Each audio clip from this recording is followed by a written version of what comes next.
Radham Stapitam Zena Bhutale Svayurupakadamahyam Dadati Svapadantikam Vandeham Shri Guru Shri Yudhakavanam Shri Guru Vaishnavamsya Shri Rupam Sagrajatam Sahaganagunadhavitam Tam Sajivam Sarvaitam Savadutam Parijanasahitam Krishna Chaitanya Devam Shri Radha Krishna Padam Sahaganalalita Shri Vishakhanvitam Cha Namo Vishnu Padaya Krishna Krishnaya Bhutale Srimate Bhakti Vedanta Swami Vinamane Namaste Saraswate Devi Gauravani Pracharine Nirvishesha Shunyavadi Paschatya Deshadharine Vancha Kalpatarujasya Kripa Sindhubhyeva Cha Patitanam Pavanebhyo Vaishnavebhyo Namo Namaha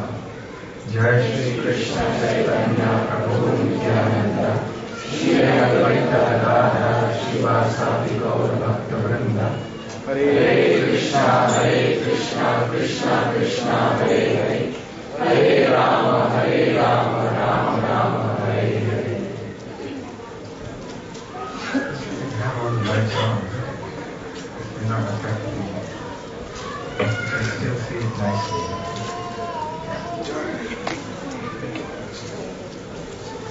Hare Krishna. Okay?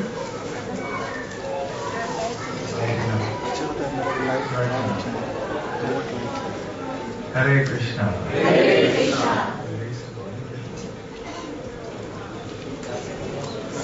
So today we are going to chant this song, Shri Chaura Brahmanya Purushashtakam, also called Shri Chaurashtakam. In Sanskrit, the word Chor or Chaura means thief. Agragarna means the foremost. So Purusha means person, Ashtakam means 8 verses. So the 8 verses that glorifies is that Supreme Lord, that person who is the foremost among thieves. So we're going to have a session about thieves today and thievery.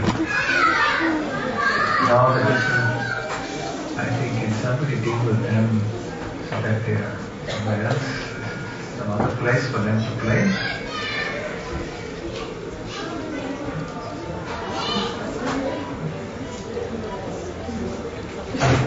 So Krishna is the foremost of thieves. And this kind of glorification of Krishna may be seen as criticism of Krishna. Some people may see it as blasphemy of Krishna. Some people may say it's sacrilege. What kind of religion is this where your God is a thief? And you praise him to be a thief. So, this song is a very famous song. The authorship is not very clear. Actually, some people say it is Bilva Mangal Thakur, but some people say it isn't him. Regardless, whoever it is, this is a very popular song amongst Gaudiya Vaishnavas. And in particular, in the month of Purushottam, the Adhik Mas, the extra month that comes once in 2.5 years roughly. In that time, in Vrindavan you will see many of the temples, including in our Krishna Balaram Mandir, we sing this song, among other songs. But this song is usually one that will be there in a collection of songs to be sung, especially in this Purushottam Adhik Mas. How many of you have heard about this extra month that comes once in 2.5 years? Okay. So it comes once in this period to adjust the differences between the lunar and the solar calendar.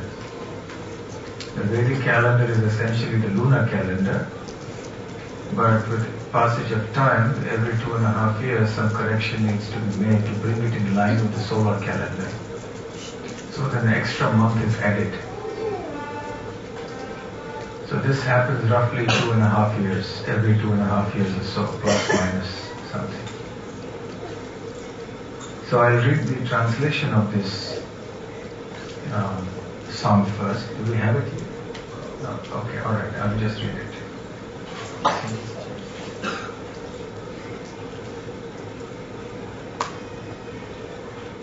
No. Okay.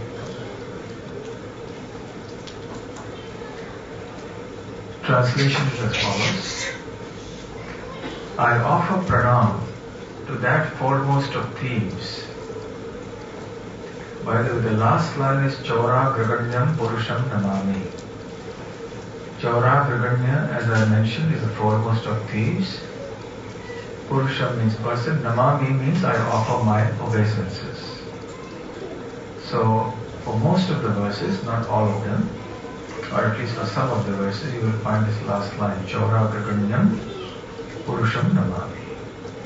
I offer pranam, that means my obeisances, to that foremost of thieves, who is famous in Vraja as the butter thief, and he who steals the gopis' clothes, and who, for those who take shelter of him, steals the sins which have accrued over many lifetimes.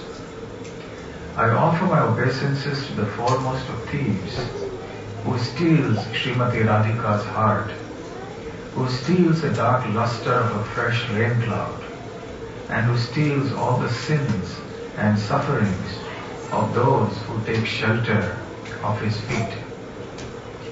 He turns his surrendered devotees into paupers and wandering homeless beggars. Aho, such a fearsome thief has never been seen or heard of in all the three worlds. Mere utterance of his name purges one of a mountain of sins. Such an astonishingly wonderful thief I have never seen or heard of anywhere. Have you? O thief, having stolen my wealth, my honor, my senses, my life, and my everything, where can you run to?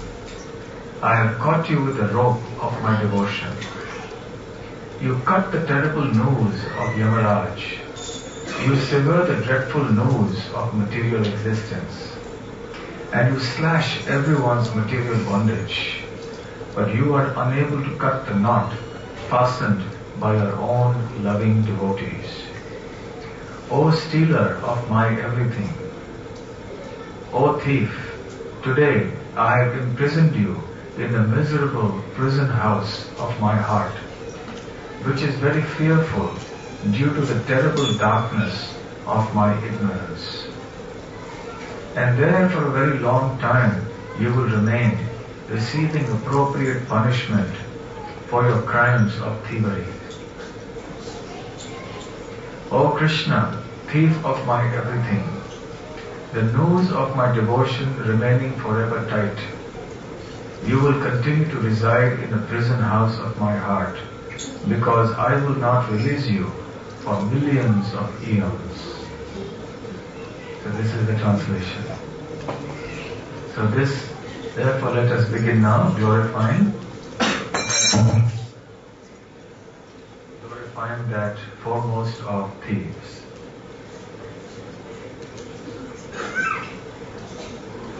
Hare Krishna.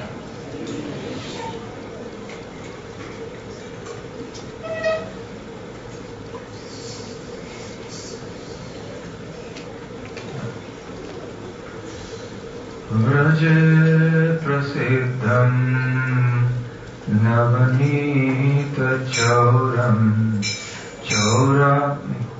Please sing. Vraje prasiddham navanita chauram gopangananam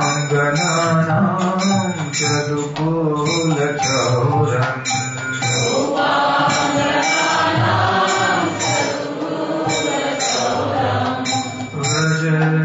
Prasiddham navanita chauram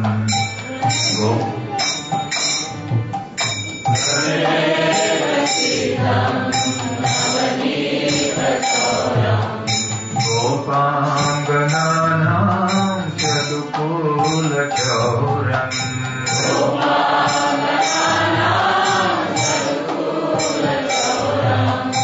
Anek Janmarjita Papa Chauram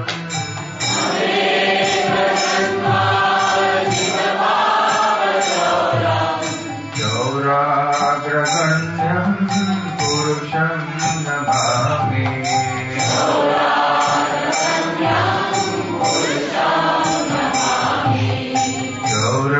Chauragraganyam Purusham Namami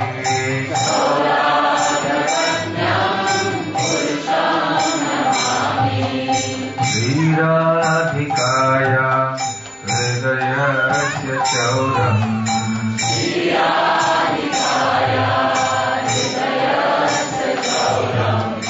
Navam Buddha-Shamalakanti Chauram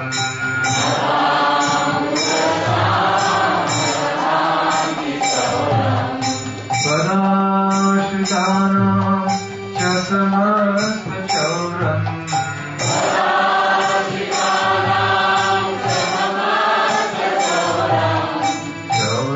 Chauragraganyam Purusham Namami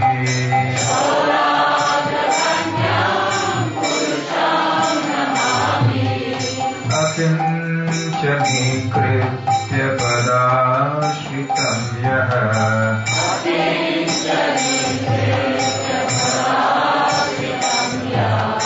Karoti bhikshum patidehahinam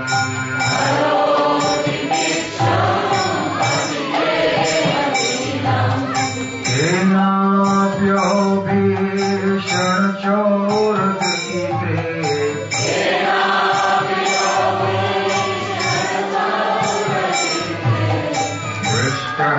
Shuto va na jagatrayeti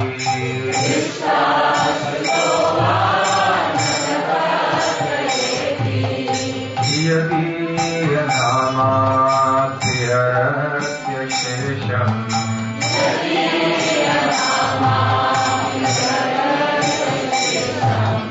Giri prasaranapi paparashi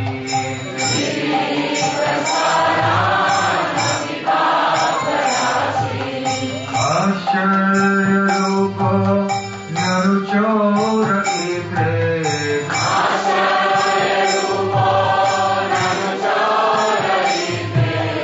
Drishta-shruto va namaya kadapi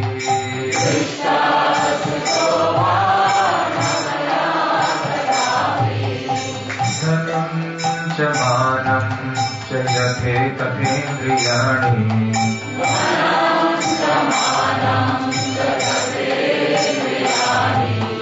Pranam shahitva mama sarvameva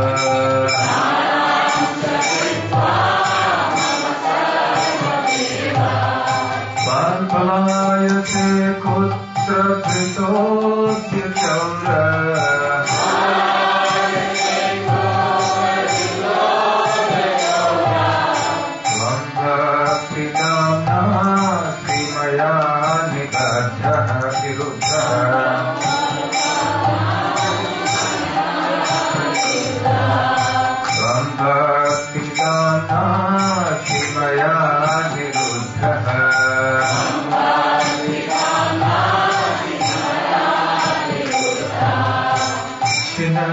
Sikhoram Yamapashabandham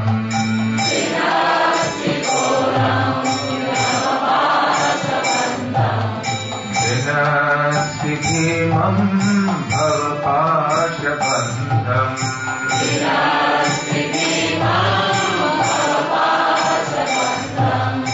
Vinasi sarvasya samasta bandham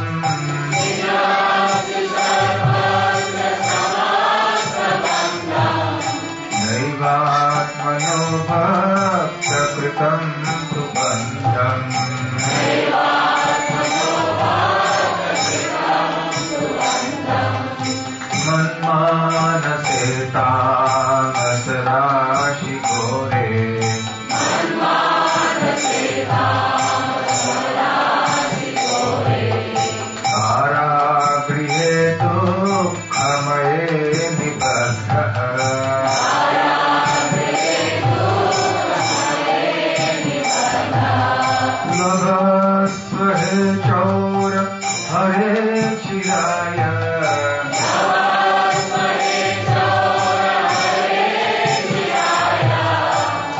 शौर्यदोषोचितमेव दण्डम्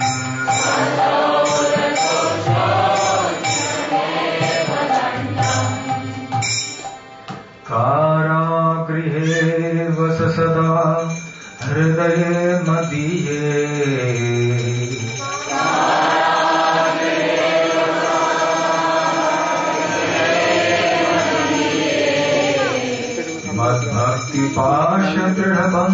मद्भक्तिपाशदृढबन्धननिश्चलः सन्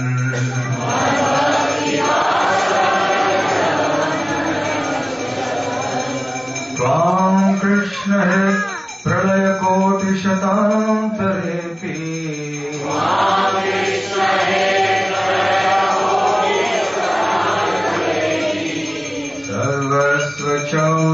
सर्वस्वचौरहृदयान् न हि मोचयामि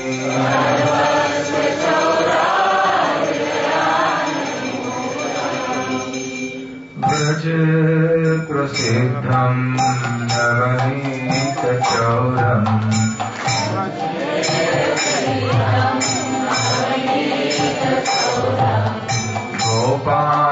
गोपाङ्गनानां चतुर्कुलचौरम्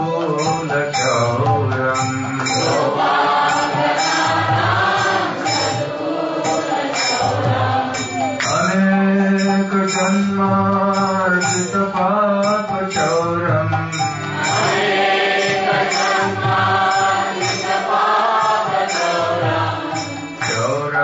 चौराग्रगण्यं पुरुषं Namami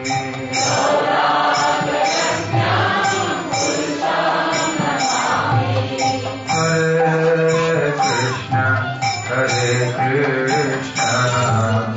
Krishna Krishna Hare Hare Hare Ram Ram Ram Hare Hare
Shri Chaura Brahmana Purushashtakam ki. So all glories to the foremost of all thieves. Nobody can be a thief like him. Na bhuto na bhavishyati. Never has there been a thief like him. And never will there be a thief like him in future. So our life is surrendered to a thief. So whole devotional culture is centered around the thief who likes to steal. And this is our great fortune, that we can allow everything of ours to be stolen by this thief voluntarily. So this is such a nice theme, and indicates that the conception of Godhood or Godhead presented in the Krishna conscious philosophy or the Vaishnava culture is so unique. In no other conception do we find God at his most intimate and sweetest best. Everywhere God is considered an object of awe and reverence, an object of... These children, please, somebody can just, some other place, I think, during the programs, if someone can just keep them engaged in some other place quietly. They are stealing our attention, following in the footsteps of the great thief. Generally, the conception of God is one of awe and reverence, where people think that God must be someone who is merely almighty, and he may have other qualities like he is merciful and so on and so forth. But the one thing that really overrides everything else is his beauty. That conception hardly anywhere except in the bhakti path will you find, for the simple reason that in most lands, in most places, there is not much awareness of the form of God. How can you talk of the beauty of God? How can you talk of the associates of God? How can you talk about the very enchanting sportive activities of God unless you know what he looks like, unless you know where he stays, what his address is? So the Srimad Bhagavatam and the other very rich...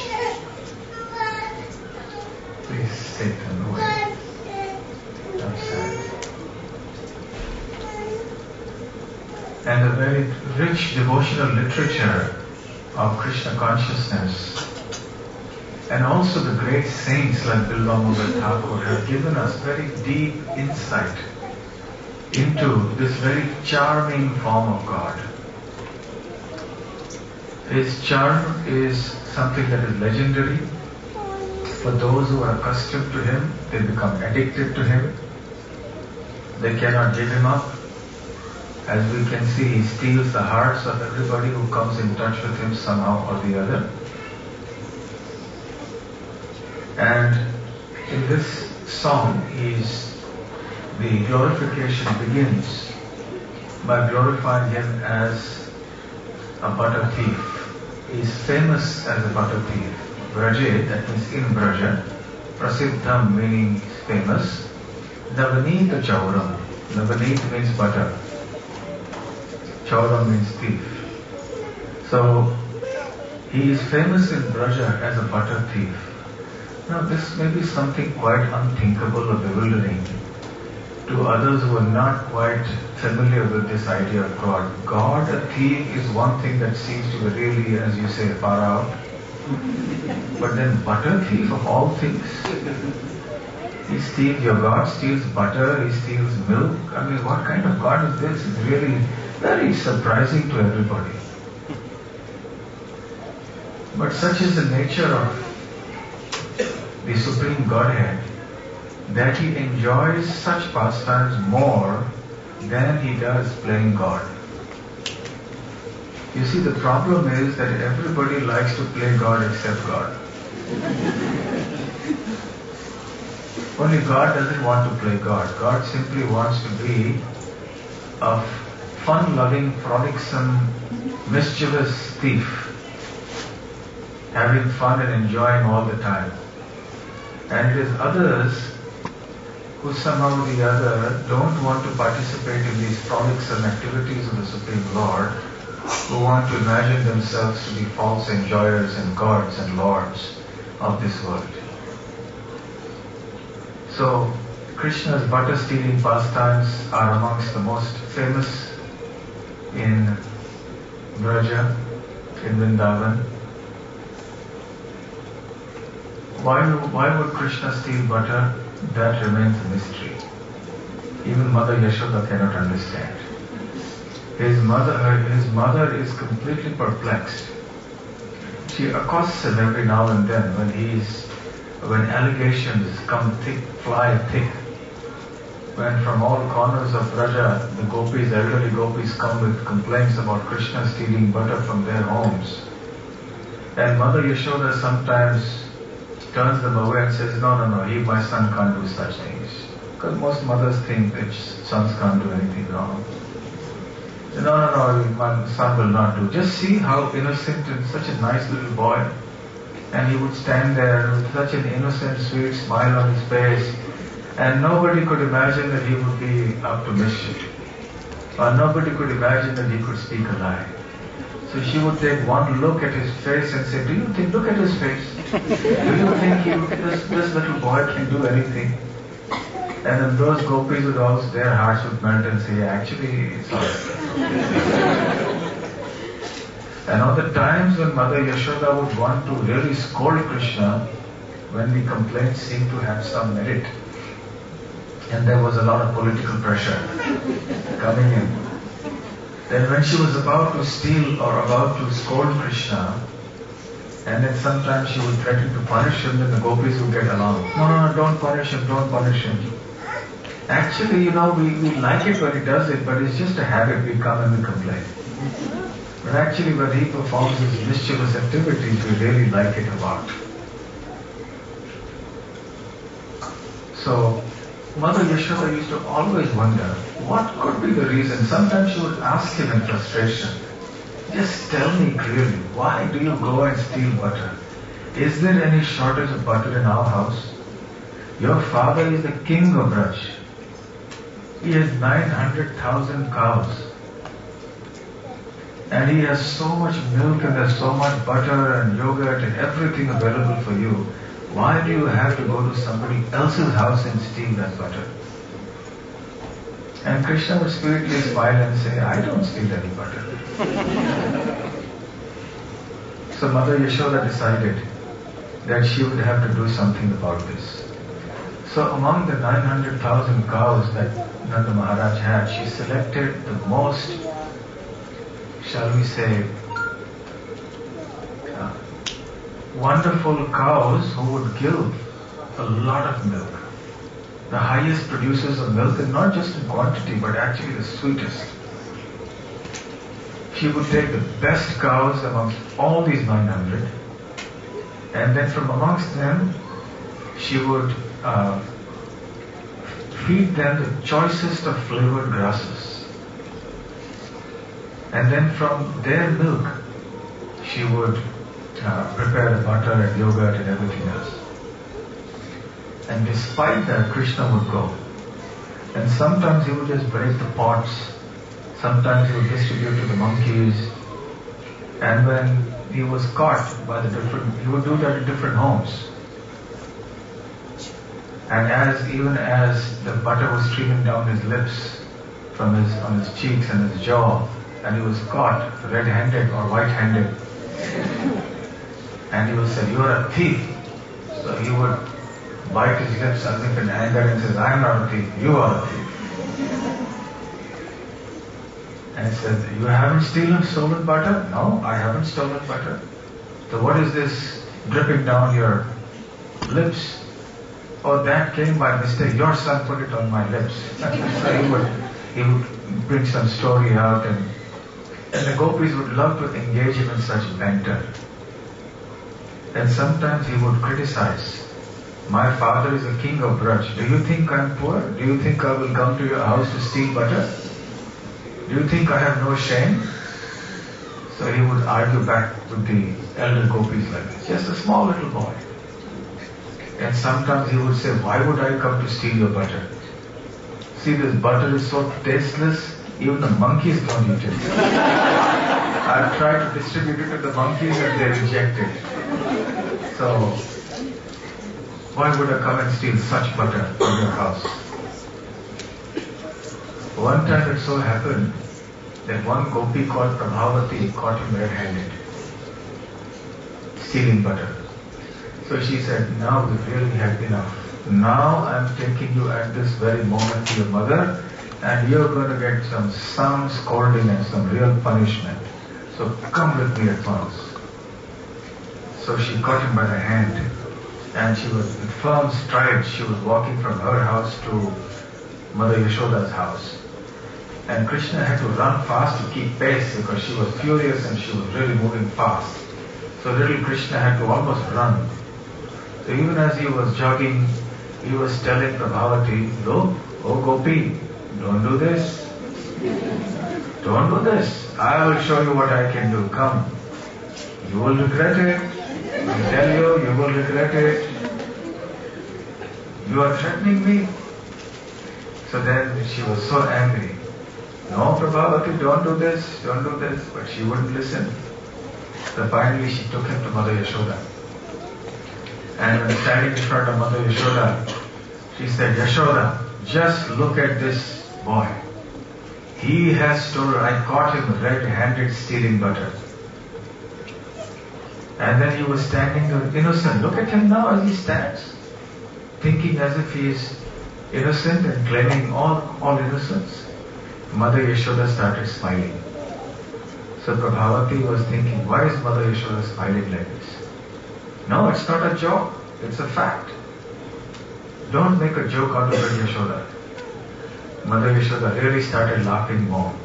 So who has been the thief? Your son Krishna. Is he the one you have caught and brought to me? He said, of course. So look and see. And when Prabhavati Gopi looked at the boy, to her utter shock, she found it was her own son in her hand. Because Krishna is the Supreme Lord, he can do anything. So he assumed the form of her son, Gopa, small boy, who was a friend of Krishna's. So Yashoda said, look, your son was stealing, and then you are accusing my Krishna of doing it. So she was a little flabbergasted. Now Prabhavati Gopi's head was spinning. She didn't know what happened. So she went through the whole process, what happened. I'm sure it was Krishna. I'm sure it wasn't my son. But anyway, now what could she say? She was speechless. She was humiliated. So now she took her son and was walking back with her head still spinning. And after going a certain distance, she looked down and saw, who was it? Krishna. And Krishna said, oh Gopi, I warned you not to do this. And by the way, oh Gopi, please remember, if you catch me like this next time, then I won't become your son, I'll become your husband.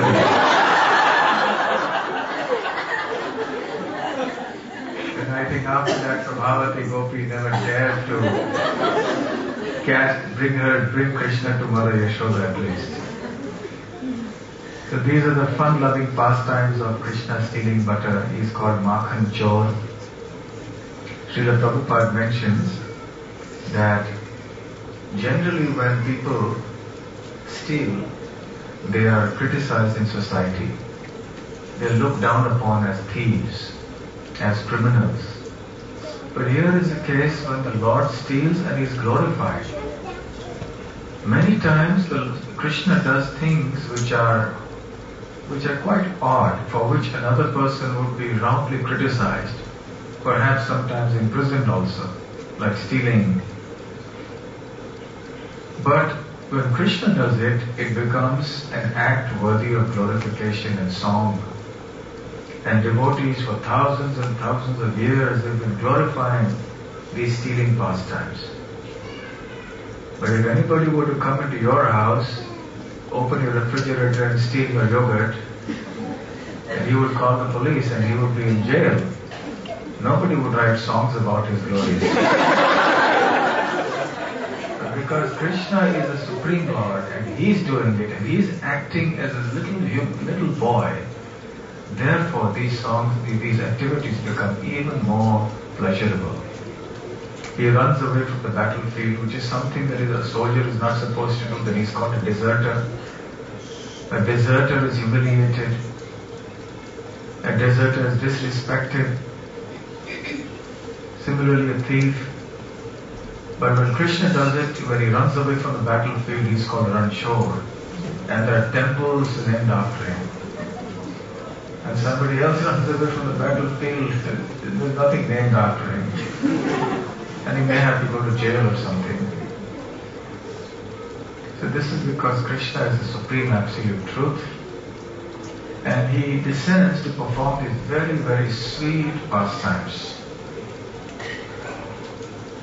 Now what makes Krishna's pastimes like these butter-stealing pastimes sweet is not merely the fact that he acts as a child and does something really sweet. Because after all, if any child were to do it, people would like to glorify it and talk a lot about it and say how enchanting this little child's activities are.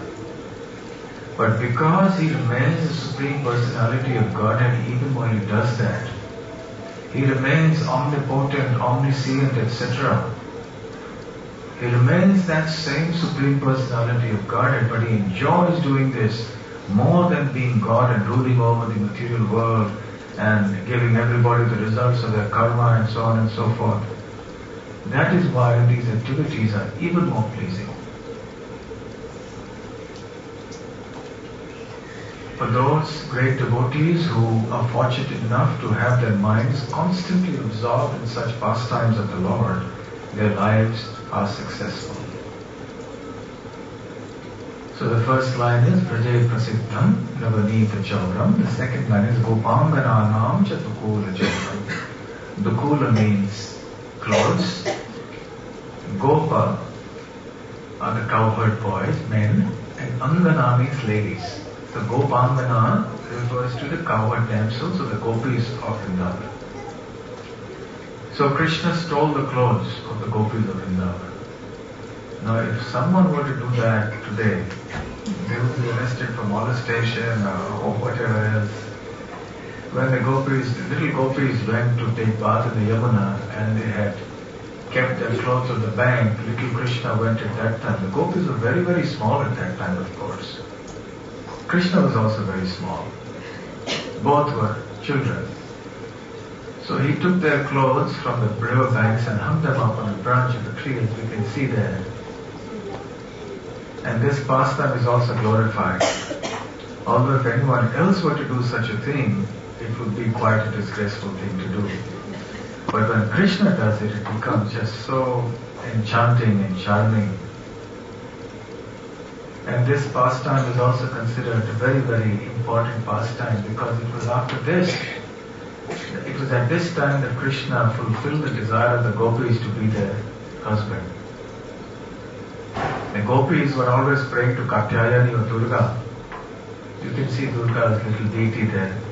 They would worship Durga, oh please give us Krishna as our husband. So many times people ask that I've been worshipping Durga for many years, what should I do now? So generally because we worship Krishna, we don't worship any other demigod. Only the Supreme Lord. But then they say, well, even the gopis worship Durga. Yes, they did, but to get Krishna as a husband. And for no other reason. So if anyone wishes to worship Durga, they may worship in that mood. But not otherwise. And even our acharyas have not really persuaded us or instructed us to do that. So we offer all respects to Durga and her husband Lord Shiva. but Lord Krishna remains the object of our love and our worship and service. Next one. Aneka janmarjita papa chauram. Aneka janma means many lives. Arjita means accumulated. Papa means sin. So he steals away the sins that have accumulated in our lives over many, many lifetimes. Krishna consciousness is so nice that as soon as we take to the process, immediately all our sins are destroyed. Srila Rupa Goswami has described that there are 6 characteristics of pure devotional service, Uttama Bhakti. And the first among them is Kleshagni. That means Bhakti destroys all our miseries. And how do miseries come? Miseries come about because of our sinful activities. We have done many sins in the past, and when these sins fructify, they come into our lives in the form of suffering. So if any person is suffering at the moment, we can understand it's because he or she has done some sinful activity in the past. But from the very beginning stages of Krishna consciousness, the sins are destroyed. Of course, it's a progressive thing. It doesn't happen all at once, but it takes a little time. But as we move ahead in bhakti, in Krishna consciousness, the sins that have accumulated for a long time, they get removed very, very easily. Chaura Vriganyam Purusham Namami. So therefore I offer my obeisances unto this foremost of thieves, Krishna. Next one. Shri Radhikaya Hridayasya Chauram. So Krishna steals the heart of Srimati Radharani. And Srimati Radharani also steals Krishna's heart. Who is Srimati Radharani actually? She is Krishna's internal energy. And she is God in a feminine form. She is the energy of God. There is energetic and there is energy. Sometimes people ask this question, why is God a man? Why is God a male? But the answer is that God is the complete absolute whole. Therefore, male and female, these dualities don't exist. So he is a male, but he also has alongside him his female energy, that is Radharani. So together Radha and Krishna are the complete absolute truth. The energetic is not complete without the energy, inasmuch as the sun is incomplete without sunshine. So there is no meaning to Krishna without Radharani. So Srimati Radharani is his eternal consort, his eternal companion. And Krishna attracts Srimati Radharani's heart, and Srimati Radharani also steals Krishna's heart. Now actually among the two, who is more powerful? Because all of you householders know who is more powerful at home.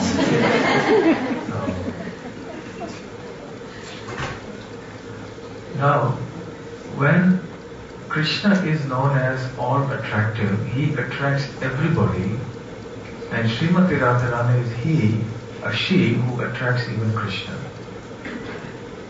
Krishna is called Madan Mohan. Madan means Cupid. And Mohan means to bewilder, one who bewilders. So Krishna is so attractive that he even bewilders Cupid or Kamadev. And Srimati Radharani is so attractive that she attracts the mind even of Krishna. So she is called Madan Mohan Mohini. One who bewilders the mind of he who bewilders the mind of Cupid. So in this way the loving affairs of Radha and Krishna are the most sublime transcendental subjects, but they are much misunderstood in the modern day and age. And therefore only one whose heart is completely pure can actually begin to understand what these pastimes are. So as neophyte devotees, we are prohibited to hear in great detail such pastimes of Radha and Krishna, because we would misunderstand them. People who are not devotees, they certainly misunderstand. But even new devotees like us may misunderstand these things. So Srila Prabhupada didn't speak much about the pastimes of Radha and Krishna, except what he translated in his books, the 10th canto of the Srimad Bhagavatam and the Chaitanya Charitamrita and so on. But nevertheless, it is very important for us to know that the relationship between Srimati Radharani and Krishna is one of utmost purity. She is the best devotee of Krishna in all of creation. Nobody can be as good a devotee of Krishna as Srimati Radharani. Navam Buddha Shyamala Kanti Chauram. Nava means new. Ambu means water. Da means that which gives. So Ambuda is a poetic name for a cloud. Sanskrit is a very beautiful language. You just combine different words in different ways and you can create an unlimited number of new words, even which don't appear in any dictionary. And those words could be quite correct. There wouldn't be slang or something like that. So the word Ambuda, Ambu means water, so that which showers water, which is a cloud. So Nava means newly formed, fresh. Shyamala means dark. Therefore Krishna is also called Shyama, or Shyama Sundar, one who is dark and beautiful. Kanti means the complexion. Chaura means thief. So this thief has stolen the complexion or the color, the dark complexion or the dark color of the freshly formed monsoon cloud.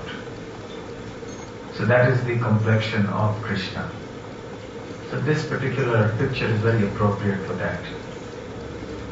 You remember when we chanted the verse Shrita Kamala Puchamandalahe, we sung one line. Abhinava Jaladhara Sundarahe, Dhritamandarahe. So Abhinava Jaladhara Sundarahe means Abhinava, new. Jaladhara, again another poetic expression for a cloud. Jala means water, dhara means to hold. So the word Ambuda, Jaladhara mean the same thing. Sundara means beautiful. So Krishna's complexion is like that of a freshly formed monsoon cloud. Now this also is a little perplexing to people in the world. Now we have all kinds of complexions that we see in the world. We see white, black, brown, yellow. We never see someone who's blue colored. There really is something funny. Blue colored person. I remember when Prabhupada went to America and he told everybody that Krishna herded cows, and he said, "Oh, a cowboy." Yeah, but he's not a cowboy like your cowboys here with guns in there, who shoot from the hips. He's a cowboy, but he's a transcendental cowboy, and he's blue colored. So that became the talk of America. The newspaper, here is a blue-colored cowboy god. Something really out of this world. So why is Krishna blue? Because he is blue. Even in the Vaikuntha planet, the form of Lord Narayana or Lord Vishnu is also very similar. Lord Ram's complexion is a little similar too, but it has a greenish hue to it. So Krishna has this complexion, and everybody sometimes his friends would tease him that, Mother Yashoda is not your mother, and Nanda Maharaj is not your father. You were just born in some, low tribe, some people, and your parents just picked you up and adopted you there. So the mother Yashoda asked, why do they say like that to you? Oh, my friends, they tease me because they say, you are fair, he is fair, but I am blue. So all the children said, you can't be the son of Nanda Maharaj and Mother Yashoda. You were just a gypsy boy. And your parents lifted you from there and just brought you here, adopted you. So sometimes his friends would tease him like that, and Krishna would get very upset about it. He would come and complain to his mother. And then they would say, Balaram, yes, he's alright. You are an adopted child, you were. So can you imagine God being made fun of, being teased, and then he gets all upset about it and comes and complains to mother. God doing all these things. It is such a wonderful thing. These are the things that will happen when you go back to Goloka Vrindavan, engage in all these wonderful pastimes with Krishna. You can tease Krishna there if you like. Don't do it here. Especially when you're on the altar, then you have to be very careful. We have to follow strict rules and regulations, proper etiquette. But the cowherd boys, the gopis, they have such intimacy and such freedom. In the Chaitanya Charitamrita, in the Sakhyaras explaining, Sakhyaras, Kaviraj Goswami explains that Krishna says, the cowherd boys tell Krishna, Tumi kaun badolo, Tumi amisam. Oh Krishna, what kind of big man are you? Don't think you're very powerful. I'm no less. And then one cowherd boy shows him his muscles. Of course, he doesn't have any muscles. He's a little boy. He shows him muscles and says, don't think I'm any less stronger than you. You may have killed this demon and all that, but that's okay. We are no less. We can also do it. It wasn't a big deal, you know. Anyway, he was half dead because he was standing in front of assembly. And then the Brahmin Madhumangal would say, Krishna is because of my blessings as a Brahmana that you have got his potency. So remember, you have to always give me lots of laddus and sweets. And of course, there was this kind of taunting of Krishna was out of pure love. It wasn't the way it happens in schools nowadays, where they tease you just to, out of spite, just to make you cry, and then so the children then come back crying in pain. But this is out of love. So these were the exchanges that used to happen. So this is a wonderful thing about trying to understand Krishna in Vrindavan. You will not see this anywhere outside of Vrindavan. Outside of Vrindavan, Krishna is not considered like a thief. It will be blasphemy to call him a thief. Gopinath, when he has described in the Brihad Bhagavatamrita, he goes to different planets and then he goes to Vaikuntha. But his heart is in Govardhan because he is a Brajvasi. When he reaches Vaikuntha, he sees the four-armed form of Lord Narayana, Vishnu, and sees a similar complexion, and we understand, this is my Govinda. And he cries out, hey Govinda, and he wants to go and embrace him, and everybody hushes him up and says, this is Vaikuntha. We don't do such things here. You're supposed to maintain some distance between God and you. He's the Supreme Lord. You just can't go and you have a backslapping thing with God. But in Vrindavan, that's the norm. All the cowherd boys have fun, and in the elder gopis, they also make Krishna dance. Such a wonderful thing, Goloka Vrindavan. But in order to reach there, we have to forget all the so-called enjoyment of this world. So the beauty of Krishna, especially exemplified by his complexion, is something that is very, very unusual and charming. Okay, the next one please. Padashritanam cha samasta chauram. Pada means feet, ashrita means shelter, ashritanam means of those who have taken shelter of his lotus feet. He steals everything. So watch out. Beware. But in any case, it's too late for everyone in this room. You've already gone too far down this road. Now you can't withdraw, even if you want to. The thief has set himself upon you. It's only a matter of time before he takes your everything away. He will steal everything, your wealth, your property, everything. Samasta chauram. But you see, he'll only take it away when it is inauspicious for you. Sarva amangala hare iti hari. But that which is auspicious, he will provide you. And the most auspicious thing is love of Godhead, Krishna Prem. So he will provide us this Krishna Prem out of his mercy.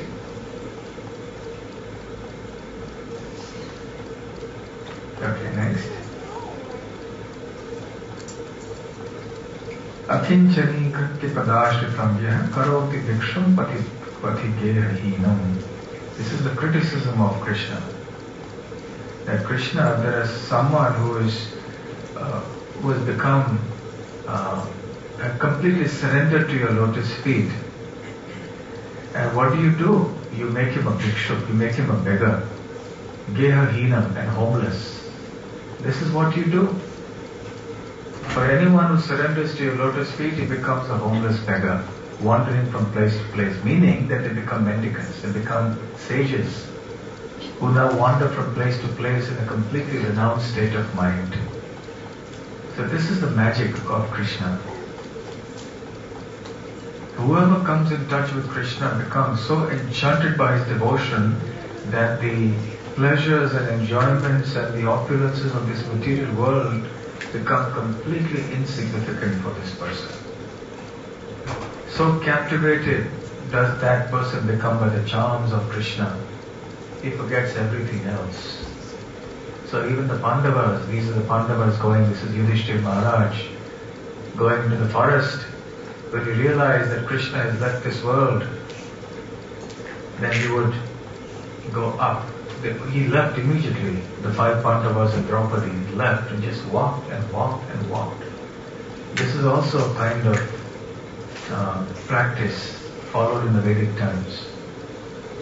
When you went to this kind of practice, you would just go into the Himalayas and walk and walk and walk till you fell down and died. So then as Yudhishthira Maharaj went on, first Draupadi fell, then Nakula, then Sahadev, then Bhima, then Arjuna, then Bhima, and then ultimately it was only Yudhishthira Maharaj left.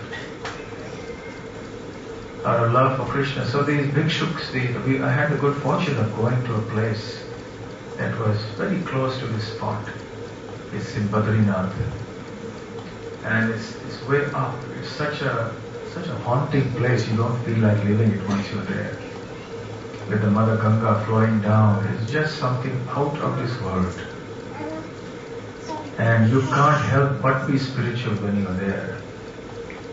Just to see Mother Ganga flowing down from those hills, and then the mountains, and the whole atmosphere there, the purity of everything, and you remember the great sages who were here. There were many, many great sages who lived in that area. So one of the hills, we sat there for a long time, and then we had a lot of kirtan and discussion. That's the place where it said where Draupadi fell down. And then after that, everyone, each of the brothers fell down one after the other. We couldn't go there because that goes into China. So that's a politically sensitive area, so then the military wouldn't allow us to go in there. Anyway, it's too difficult, you have to climb the hills. So these renunciants in the world, they just become homeless beggars. What was Yudhishthira Maharaj? He was the sovereign emperor of the entire world. And he had Krishna living with him for years and years. And still, he set the example for renunciation. He didn't say that, well, I can die comfortably in my palace because I'm a pure devotee of Krishna anyway. And Krishna lived in my house, he was our cousin, he even rode our chariot. But no, he set the example, he followed the example that was there in the Vedic culture. He became homeless, he became like a beggar. He's wandering in the hills, going up higher and higher and higher. So this is something that Krishna does. So are all these people who did that in the millennia and who have been described in the Bhagavatam and other scriptures, are they just unintelligent people? Why would they renounce this entire world to be a blade of grass, as insignificant as a blade of grass, if they did not have something so wonderful because of loving Krishna? Next one please. Kena pipo bhikshana chaura idrik krishna shrutova najagat tayebi. Oh, I have never seen such a fearsome thief In all the three worlds, nobody has ever heard or seen of such a thief. Does he look like a thief? Doesn't. But in all the three worlds, you can never see or hear of such a tremendous thief. Next one, please. Yadiya nama piharatya shesham giri prasaran ati paparashin. So giri means a mountain, like Giri Govardhan. Yes. Paparashi means a huge accumulation of sinful activities. So even if one has accumulated a big mountain of sinful activities coming from many, many lives, yadi namapi haratya shesham. For one who takes Krishna's holy names, this mountain of sins is immediately taken away or destroyed. Ashesham means endless, huge mountains of sins can be destroyed simply by chanting of Krishna's holy names. So the destruction of sins is not actually the purpose of chanting the holy name of the Lord. That happens as an incidental byproduct. The real purpose of chanting Hare Krishna is what? To love Krishna, to develop love for Krishna. That is the real essence and the purpose of chanting Hare Krishna. Liberation, destruction of sins, these are very incidental, insignificant byproducts that come along the way. And the pure devotee doesn't care much for these things because he is too absorbed in Krishna to think about, oh, there are some sins which I have to destroy. So the chanting of the holy names of the Lord are very, very powerful, and they purify the sinful atmosphere of any place. Therefore, Srila Prabhupada recommended devotees go out in Harinam Sankirtan like this and purify the whole atmosphere. Purify the hearts of people who are on the streets, the passers-by. This was Chaitanya Mahaprabhu's program. Next, please. Ascharya Rupo Nanu Chaura Itri Trishta Shrutova Namaya Kadavi. Such an astonishingly wonderful thief I have never seen or heard of anywhere. Yes, next please. So using less time, so I go a little fast. Dhanam cha manam cha tatendriyani pranam cha hritva mama sarvameva. So whether it's my dhana, my wealth, my man, my prestige, indriyani, my senses, prana, my life, well, you have taken everything away. Now that you've taken everything away, where will you go? Where can you run to? Next one, please. Palaya se kutra dhito adya chaura. So today, adya, O chaura, O thief, where do you think you're running away? Anyway, you've stolen everything of mine, my wealth, my prestige, my body, my life, everything. So now you can't leave me and go away, having divested me of all these things. Tvam bhakti damna simaya nibaddhaha niruddhaha. I have got you with the rope of my devotion. Now I won't let you go. So this is also another important concept, that Krishna cannot be captured except by love. And this is the most important lesson we learn from the Damodar pastime. Mother Yashoda ran after Krishna and eventually caught up with him and succeeded in tying him to the grinding mortar after much effort. You all know this story, so I won't discuss it in detail. But you do know that every time she tried to tie Krishna with the rope fell 2 fingers too short. And she began to perspire profusely because of so much effort in trying to bind Krishna. Finally, Krishna agreed. He became merciful on Mother Yashoda and agreed to get bound. And immediately the ropes could be used to bind Krishna. So the Acharyas have explained very clearly that Krishna was not bound by the ropes. Although physically, superficially, it seems so. but he was actually bound by the love of his pure devotee, Mother Yashoda. Nothing of this world, nothing else but love can bind Krishna. And Krishna becomes so controlled by his devotee's love that he gives himself to his devotee utterly. He sells himself. He becomes the property of his devotee. Therefore, Srila Rupa Goswami explains, Krishna does not give Krishna prem or love of Godhead very easily. If you go to Krishna to ask him for material enjoyment, he will give you easily. Or maybe I shouldn't have mentioned this. But anyway, I know you will never ask him. If someone asks him for this, he will give it easily. If someone asks for liberation, even that he will give easily. But you ask for devotion, you say, wait a minute. And he has to be careful about it. Why so? Because devotion is his priceless jewel.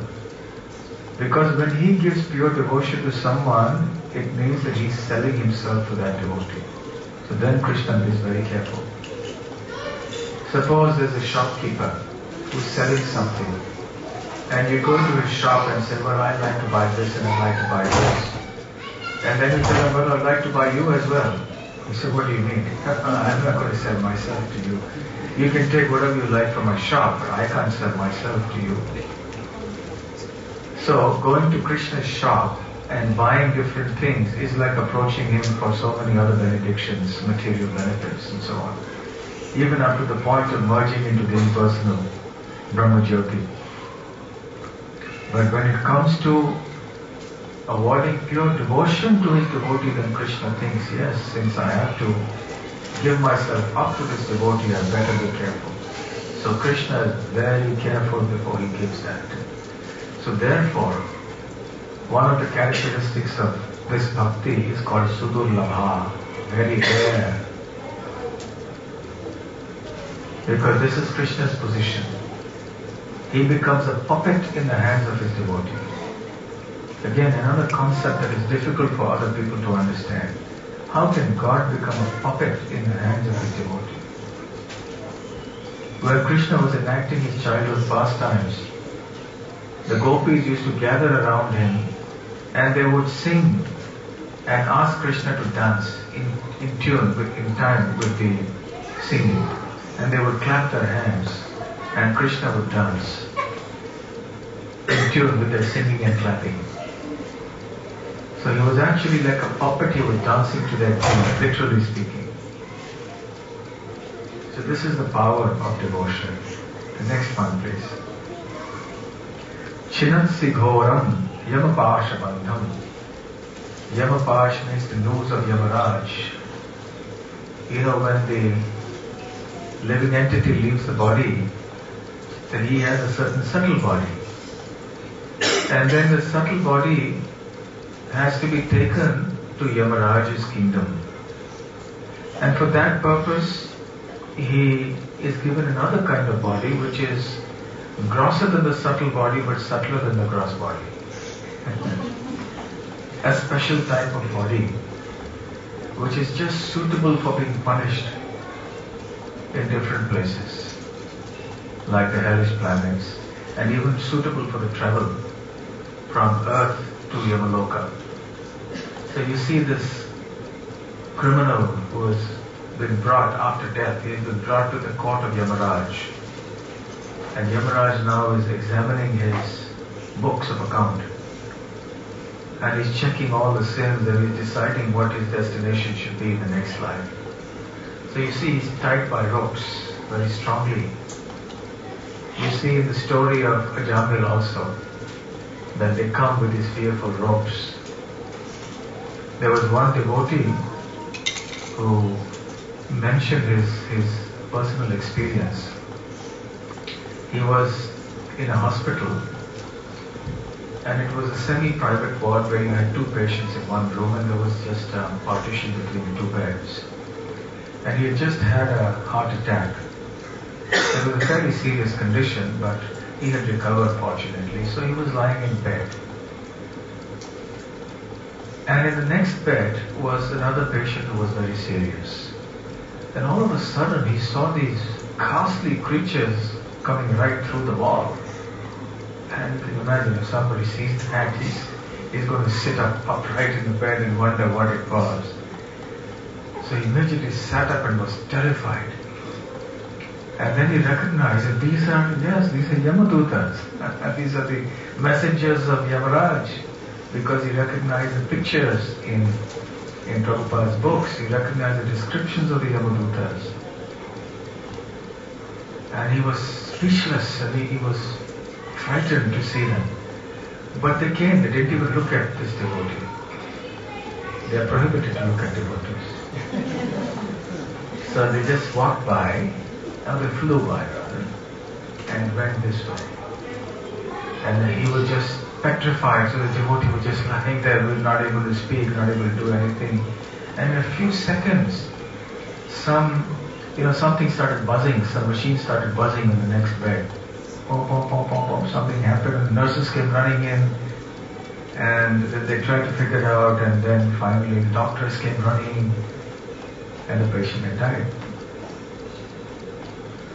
So the Yamarajas had come and he saw them with their rope. They had come to tie his subtle body out, and pull it out of the body, gross body, and take him away to Yamaraj. So that is Yamabhasha. But for the devotees of the Lord, there is nothing like that.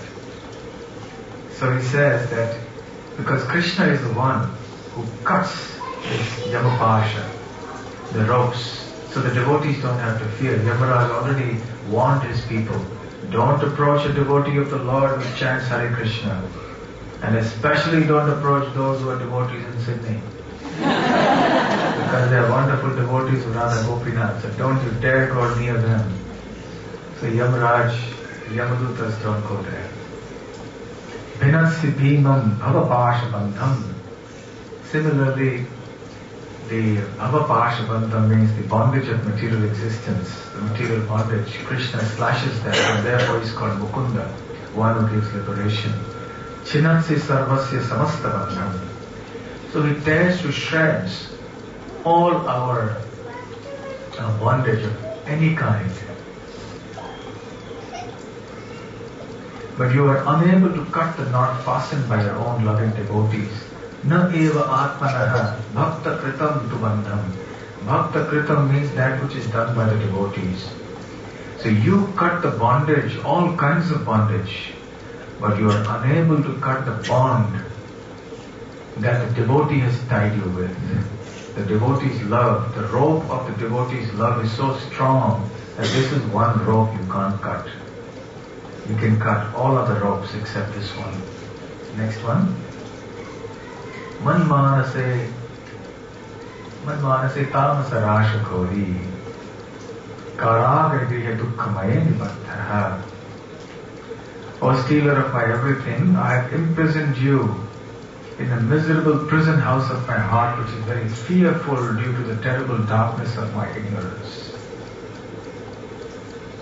So the devotee says, I have kept you within my heart now, in the prison of my heart, because I am ignorant that there is darkness there, but I have imprisoned you over here. Labhasva he chaura hare chiraya swachauri doshitameva dandam. I will keep you there for a very long time, and you will receive appropriate punishment there. With Bilva Mangal Thakur, it is said, he was blind by the time he reached Vrindavan. He was a great devotee. He wrote his famous Krishna Karnamrita. And for some reason, which we won't go into now, he lost his vision, he lost his eyes. And he didn't know how to go to Vrindavan, so he didn't know, he couldn't see anything. So he was asking people, can you tell me which direction is Vrindavan? And this way he was moving bit by bit.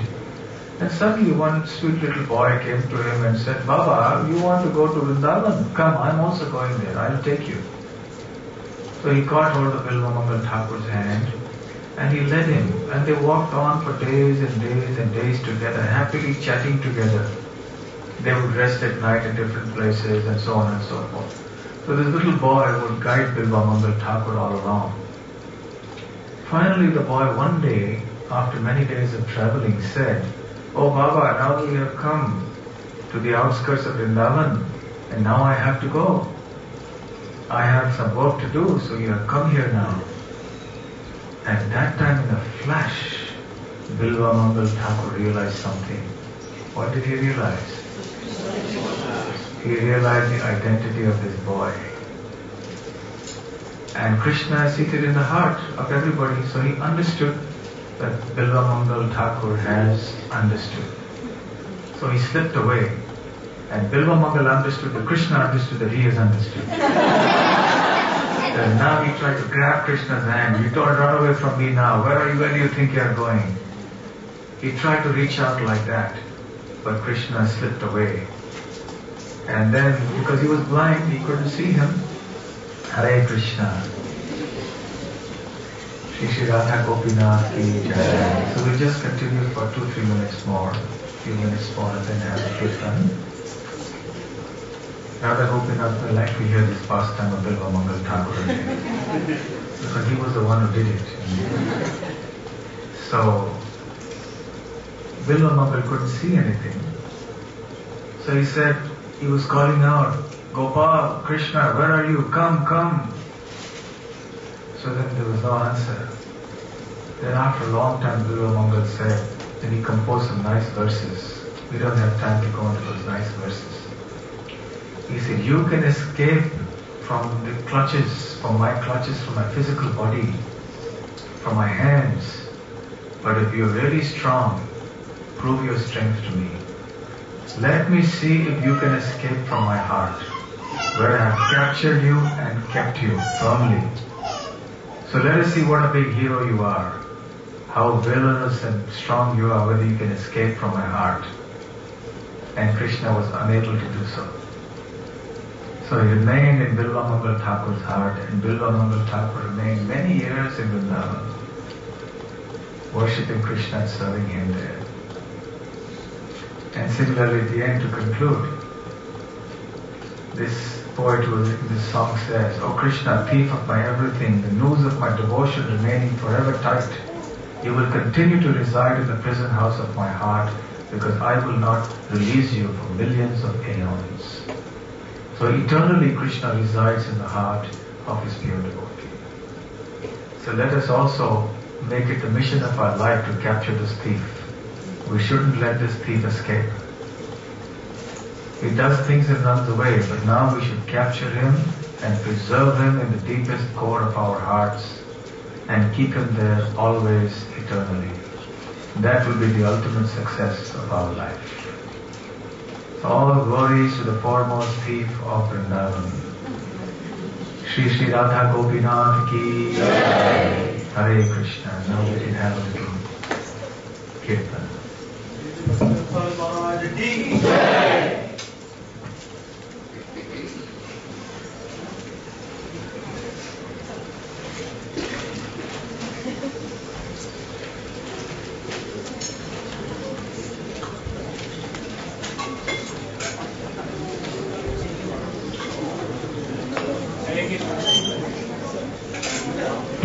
Hare Krishna.